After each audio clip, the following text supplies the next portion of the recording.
So I'm here with my friend, Mr. Desmond Landers, who is the co-founder of Altitude Pads. Maria, how you doing? Hi, world. This is the co-founder, and you're showing me your grand opening. You just set up your LA location, or is this your first location in LA, or is this one of many? Yes, this is our first location in LA. Oh, okay. And you're in what cities are you in now? We're in at IAD Washington Dulles Airport, right outside of DC. We're at Dallas Fort Worth. As of a few weeks ago, we're at San Francisco, SFO Airport, and then now we're at LAX here out in LA. All right. And so what does Altitude Pads do? This amazing black business. Tell me about the company. Yeah, absolutely. So what we do is we provide short-term lodging to airline crew across the country. A lot of people don't know this, but half of all airline crew actually don't live in the same state where they work. There's about 150,000 airline crew across the country. 75,000 of them live in Maine but work in LA or Atlanta or Minneapolis, etc.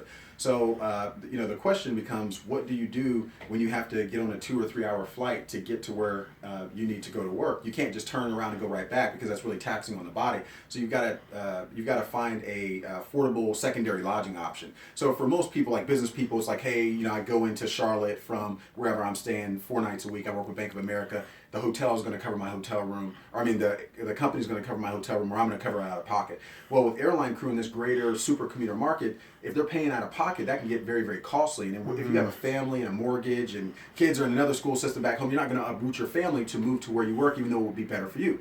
So what you do, and what we're trying to bring to everyone, is to give them a what's called a crash pad, which is a shared living environment amongst aviation crew.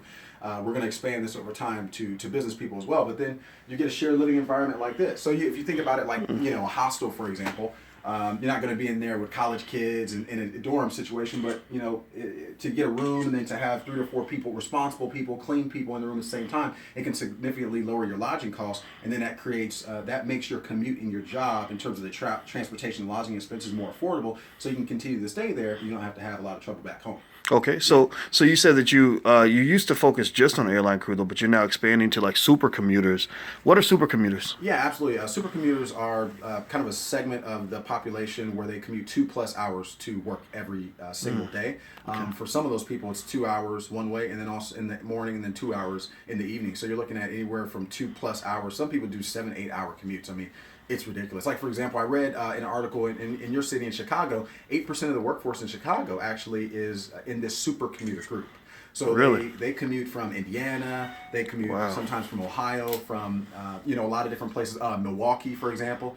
They're coming into these big cities for the jobs, but their family stays out in places that are more affordable to live. So really, they're trying to play the kind of arbitration game. I'm not sure if I'm using the right terminology, but they're trying to make that spread. Hey, my living costs are low, but I make a lot of money in a big city where they can afford to pay me, and I keep the spread. The question is, what do you do when you think you're making a profit, but you actually start to break even because your lodging and transportation costs of the commute start hitting what you're making. And that's what a lot of people find themselves running into. Like in LA, I've got a buddy who stays in Long Beach.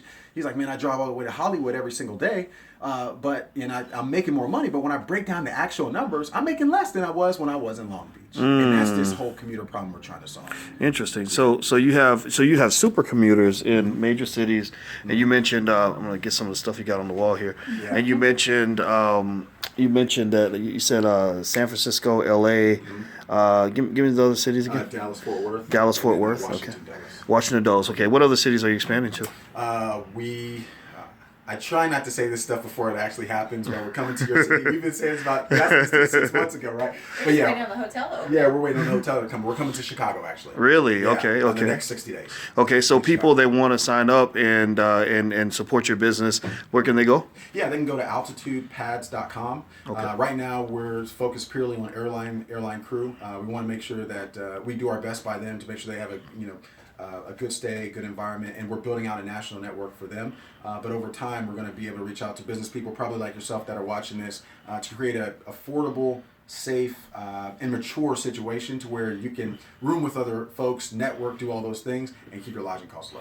Very nice. I love it. Well, you know what? What I've always wanted is a place where I can like take a nap when I'm driving, when I'm on the road. You ever had that thing where you don't want a hotel room for a whole night. You just want 3 hours to go to sleep. Like And the hotels that rent by the hour are the ones you don't want to stay at, right? So it's kind of like so you end up sleeping on the side of the road. Yeah. All right. Well, everybody, make sure you go support Altitude Pads, and this is Diz and his partner in crime, Maria, and his dad is over back here, but I don't want to put the spotlight on him. But all right. Well, take care, everybody. Talk to you guys soon. All right.